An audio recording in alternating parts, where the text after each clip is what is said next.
सभी देशवासियों को नमो बुद्धाय, जय भीम, जय संविधान। आज का दिन बड़ा ही महत्वपूर्ण दिन है साथियों, क्योंकि आज ही के दिन में जो है इस देश में शिक्षा की बीज रोपित करने वाली माता सावित्रीबाई फुले का जन्म हुई थी। तो आज का दिन जो है बड़ा ही महत्वपूर्ण हो जाता है। तो आप सभी को सावित्रीबाई फुले के जन्म दिवस की शुभ अवसर पर ढेर सारी बधाई, ढेर सारी शुभकामनाएं। साथियों, आज के इस वीडियो में सावित्रीबाई फुले की पूरी इतिहास को और पूरी वो कहानी को बताने वाला हूं, किस प्रकार से सावित्रीबाई फुले शोषण, अत्याचार पूरी तरह से बर्दाश्त करके, पूरी तरह से सह के और हम लोगों को शिक्षा की अधिकार दिलाई। किस प्रकार से माता सावित्रीबाई फुले संघर्ष किए, वो पूरी संघर्ष की कहानी आपके बीच में आपको बताने वाला हूं। इससे पहले साथियों, मैं आपसे अपील करता हूं, मेरे YouTube चैनल में पहली बार आए तो चैनल को सब्सक्राइब करें, बेल आइकन ऑल पर प्रेस करें और वीडियो अच्छा लगे साथियों तो लाइक करने बिल्कुल भी ना भूलें, क्योंकि आपका लाइक ही मुझे मोटिवेट करता है। चलिए साथियों, आज के इस वीडियो को हम लोग स्टार्ट करते हैं। माता सावित्रीबाई फुले की जन्म 3 जनवरी 1831 को महाराष्ट्र के सातारा जिले के एक नया गांव में हुई। वह जिस जाति में जन्म हुई थी वो जाति था शूद्र, जो शूद्र वर्ण व्यवस्था के तहत जो है सबसे निचले पायदान में मानी जाती थी।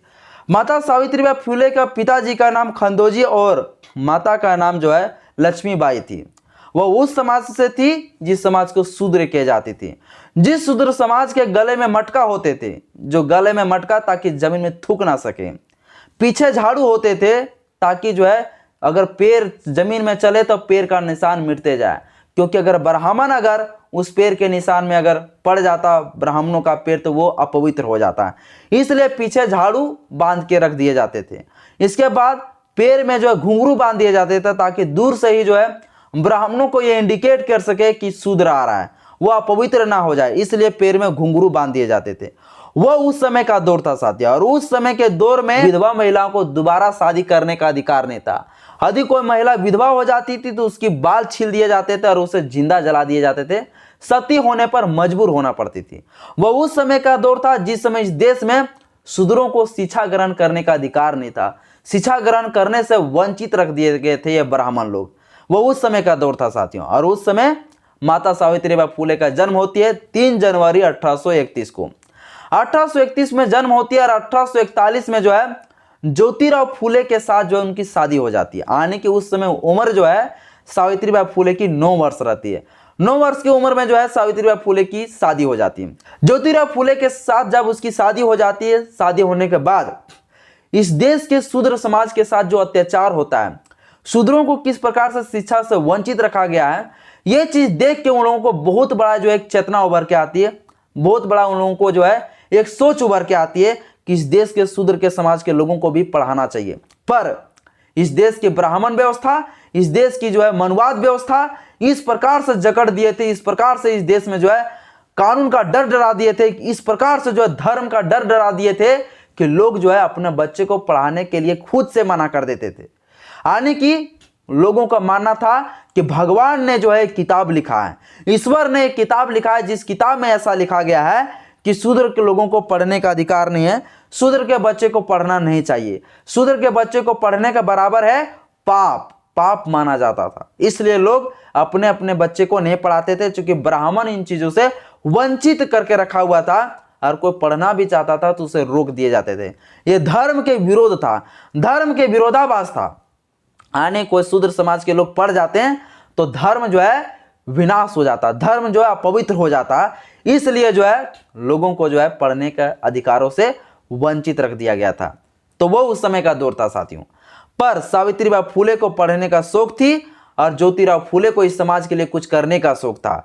सावित्रीबाई फुले और ज्योतिराव फुले दोनों मिलकर वचन लेते हैं कि इस देश के शूद्र समाज को जो शिक्षा से वंचित रखा गया है, इस देश के लोगों को जो शिक्षा ग्रहण का अधिकार नहीं है, इन लोगों को शिक्षा देना है, इन लोगों को शिक्षा ग्रहण कराना है हम लोगों को। ज्योतिराव फुले अपना खेत में काम करते हैं, वहां सावित्रीबाई फुले जो है खाना ले जाके पहुंचाने जाती है। उसी दौरान जो है ज्योतिराव फुले सावित्रीबाई फुले को पढ़ाते हैं, और पढ़ाने के बाद को इतना पढ़ाते हैं कि सावित्रीबाई फुले किसी को पढ़ाने के लायक बन जाती है। सावित्रीबाई फुले 17 वर्ष की उम्र में, जिस 17 वर्ष की उम्र में जो है लोग 10th 12th पास करते हैं आज के समय में, उसी 17 साल की उम्र में जो है सावित्रीबाई फुले जो है लोगों को पढ़ाने का प्रण लेती है, लोगों को पढ़ाने का जो है एक कसम खाती है कि मैं इस देश की जो शूद्र समाज को शिक्षा से वंचित रख दिए गए हैं, इन लोगों को पढ़ाना है। और उस दिन से सावित्रीबाई फुले और ज्योतिराव फुले जो है इस देश में जो शूद्र समाज के लोग हैं इनको पढ़ाने के लिए चेतना उभरती है और दोनों लोग मिलकर जो है इस देश के शूद्र समाज के लोगों को पढ़ाने के लिए निकल पड़ते हैं। पर जैसे ही इस बात को ज्योतिराव फुले का पिता गोविंदराव फुले को पता चलता है कि मेरा बेटा और मेरा पुतोह ये दोनों लोग मिलके जो है हमारे शूद्र समाज के बच्चे को पढ़ा रहे हैं, यानी कि धर्म के विरोध माना जाता था, ये धर्म का उल्लंघन हो जाता। इसलिए जो है गोविंदराव फुले जो है ज्योतिराव फुले को रोकने का प्रयास करते हैं। बोलता है तुम क्या काम कर रहे हो, ये पढ़ाने लिखाने काम, ये धर्म के उल्लंघन वाले काम मत करो, ये धर्म का सत्यानाश हो जाएगा इस तरह करोगे तो, इस तरह से मत पढ़ाओ लिखाओ। पूरी तरह से जो है ज्योतिराव फुले को रोकते हैं।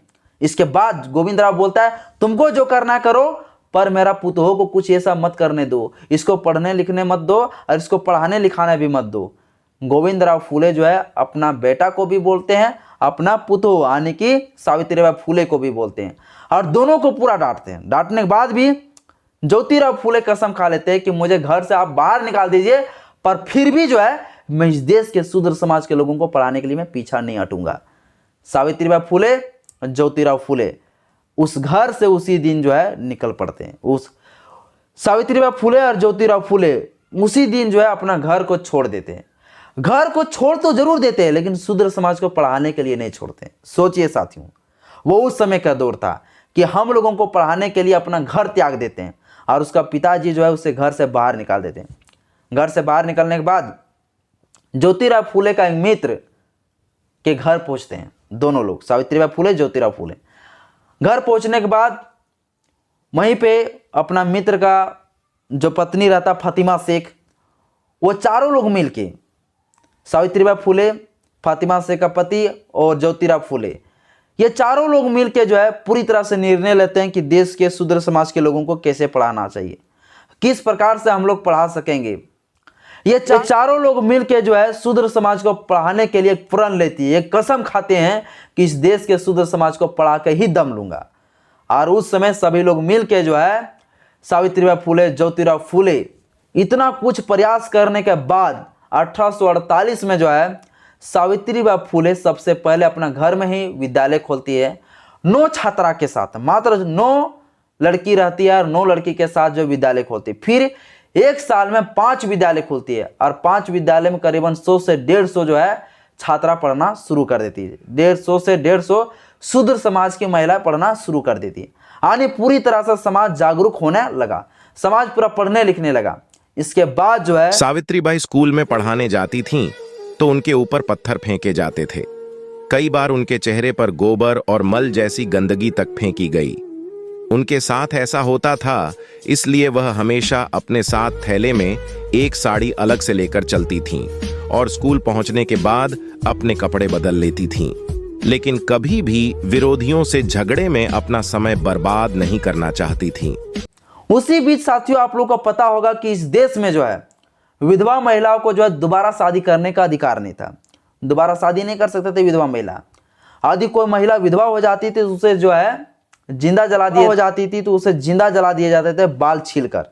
या तो कोई महिला अगर जिंदा रहना भी चाहती थी विधवा, तो फिर उसके साथ जो है ब्राह्मण लोग यौन उत्पीड़न करते थे। यही यौन उत्पीड़न का घटना जो है सावित्रीबाई फुले के घर के पास ही ये घटना घटित हो गई। क्या हुई? एक विधवा महिला के साथ ब्राह्मण लोग यौन उत्पीड़न करता है, बलात्कार करते हैं, जिसके कारण वो विधवा महिला के पेट में बच्चा रुक जाते हैं। बच्चे को जो है जब विधवा महिला को ठहर जाती है, जब बच्चे पेट में रह जाती है, इसके बाद पूरा टेंशन हो जाता है। समाज के लिए बहुत बड़ा धब्बा वाली बात हो जाती है, समाज के लिए बहुत बड़ा गंदगी वाली बात हो जाती है। वो महिला तो घर से भी निकलना बंद कर देती है। अंत में वो एक ऐसा दौर था जिस दौर में अगर कोई विधवा महिला के साथ ब्राह्मण लोग ऐसे करते थे तो वो विधवा महिला लोग जो है अंत में सुसाइड कर लेती थी, फांसी लगा के मर जाती थी। तो वो उस समय का दौर था साथियों। पर इस बात को जैसे ही सावित्रीबाई फुले को पता चला कि वो विधवा महिला के साथ इस प्रकार से हुआ है, उसका पेट में बच्चा पल रही है, अब वो महिला तो जिंदा रहेगी नहीं, सुसाइड कर लेगी। जैसे ही चीज को पता चला और वो विधवा महिला का भाई जो है सावित्रीबाई फुले को बताते हैं। इसके बाद जैसे ही इस बात को पता चलता है सावित्रीबाई फुले उसके घर जाती है। जाने के बाद पूरी तरह से उस विधवा महिला को सावित्रीबाई फुले समझाती बुझाती है और सावित्रीबाई फुले उस विधवा महिला को अपना घर ले आती है। अपना घर लाने के बाद वहीं पर रखती है और वहीं रखती है। उसी दौरान जो है एक ब्राह्मण समाज के लोग जो है नाई को भेज देते हैं कि जाओ उस विधवा का जो है बाल मतलब छील दो, क्योंकि विधवा महिला को बाल रखने का अधिकार नहीं। तो फिर सावित्रीबाई फुले उस जो नाई वाले हैं उसको धमकाते हैं, उसको डराते हैं, उसको फिर जो है उस नाई वाले को जो है सावित्रीबाई फुले पूरी तरह से डांट लगाती है। डांट लगाने के बाद वो नाई वाली चली जाती। फिर सावित्रीबाई फुले उस नाई वाले को डांट लगाती है। इसके बाद वो नाई वाले चले जाते हैं। इसके बाद वो महिला जो है पुत्र का जन्म देती है, जिस पुत्र का नाम जो है सावित्रीबाई फुले असवंत रखते हैं, जो बड़े होकर जब वो डॉक्टर बनते हैं। जब आप लोग को पता होगा साथियों, प्लेग बीमारी पूरा भारत में फैल चुका था 1897 में। उसी 1897 में जो प्लेग बीमारी की इलाज करने के लिए सावित्रीबाई फुले सभी लोग को जो है डॉक्टर के पास लेके जाते हैं, जो डॉक्टर उसी का बेटा असवंत रहते हैं। असवंत जी पूरी तरह से जो है जितना मरीज लेके जाते हैं सावित्रीबाई फुले सभी का इलाज करते हैं असवंत। और उसी बीमारी का असर सावित्रीबाई फुले को भी पड़ जाती है, जिसके कारण सावित्रीबाई फुले का जन्म हुई थी, जो इस देश में शिक्षा की बीज रोपित करने वाली सबसे प्रथम महिला शिक्षिका थी।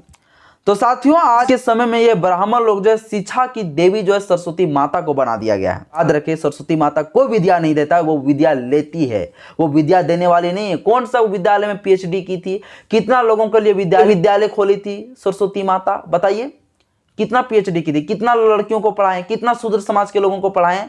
तो वो शिक्षा की देवी कैसे बन गई। साथियों, ये ब्राह्मण लोग जो है पूरी तरह से सावित्रीबाई फुले को भुलाने के लिए जो है सरस्वती माता को रच दिए। और उसी महीना में, जिस महीना में सावित्रीबाई फुले का जन्म हुई थी, उसी महीना में जो है सरस्वती माता का पूजा करवाते हैं ये ब्राह्मण लोग, ताकि सभी लोग जो है सब इधर बिजी हो जाए और सावित्रीबाई फुले को भूल जाए। ये सभी लोग जो है पाठकों को जो है पूरी तरह से भ्रमित करके हम लोग को शिक्षा से अधिकार से वंचित रखने के लिए यह भ्रमित अंधविश्वास पाखंडवाद को पूरी तरह से हम लोगों को बीच में थोप दिया गया और कह दिया गया ये मिट्टी को पूजो, इस पत्थर को पूजो तो विद्या मिलेगा। क्या मिलेगा साथियों? कद्दू मिलेगा? क्या सरस्वती माता पूजने से विद्या मिल जाएगा? नहीं मिलने वाला है। सरस्वती माता विद्या दाता, कोई माता कोई विद्या नहीं देता, ये विद्या लेता है साथियों, आप लोग को याद रखें। साथियों, ये विद्या देने वाली नहीं बल्कि विद्या लेने वाली है। क्योंकि जब सरस्वती साथियों जिस समय सरस्वती पूजा रहता है उस समय लोग क्या करता है, वो पढ़ता लिखता नहीं है। सरस्वती पूजा में लोग जो सिगरेट फूकता है, दारू पीता है, शराबी बनता है, भांग पीता है, तो लोग उस समय क्या शिक्षा ग्रहण करेंगे? विद्या आएगा? कुछ नहीं आने वाला, विद्या और चले जाएंगे। कि हम लोगों से जो भी शिक्षा है वो शिक्षा को लेने के लिए यह अंधविश्वास हम लोगों के बीच में थोप दिया गया, ताकि पूरी तरह से एक महीना पूरा बिजी रहे, यह और त्यौहार में पूरा बिजी रहे। पंडाल कैसा होगा, डीजे कितना बड़ा होगा, किस प्रकार से दारू, कौन सा दारू रहेगा, कौन सा शराब रहेगा, कौन सा भांग रहेगा, कौन सा सिगरेट रहेगा, इसी में लोग पूरा एक महीना बिजी रहेगा सरस्वती पूजा के लिए। सब जो भी जानेंगे वो भी भूल जाएंगे, जो भी पढ़े लिखे रहेंगे वो भी खत्म। तो आप सभी लोग सतर्क रहें, ये अंधविश्वास पाखंडवाद से दूर रहें। अपना बाल बच्चे, अपना परिवार, अपने बच्चे बच्चियों को जरूर ये चीज समझाइए कि सरस्वती माता कोई विद्या की दाता नहीं, ये विद्या लेने वाली माता है। इन चीजों से दूर रहें और सावित्रीबाई फुले का ज्ञान दें, क्योंकि इस देश का असली जो है विद्या की दाता और विद्या देने वाली माता सावित्रीबाई फुले। आज की इस वीडियो में इतने साथियों, वीडियो अच्छा लगे तो लाइक करिएगा, चैनल को सब्सक्राइब करें, बेल आइकन ऑल पे प्रेस जरूर करें। जय भीम, जय भारत, जय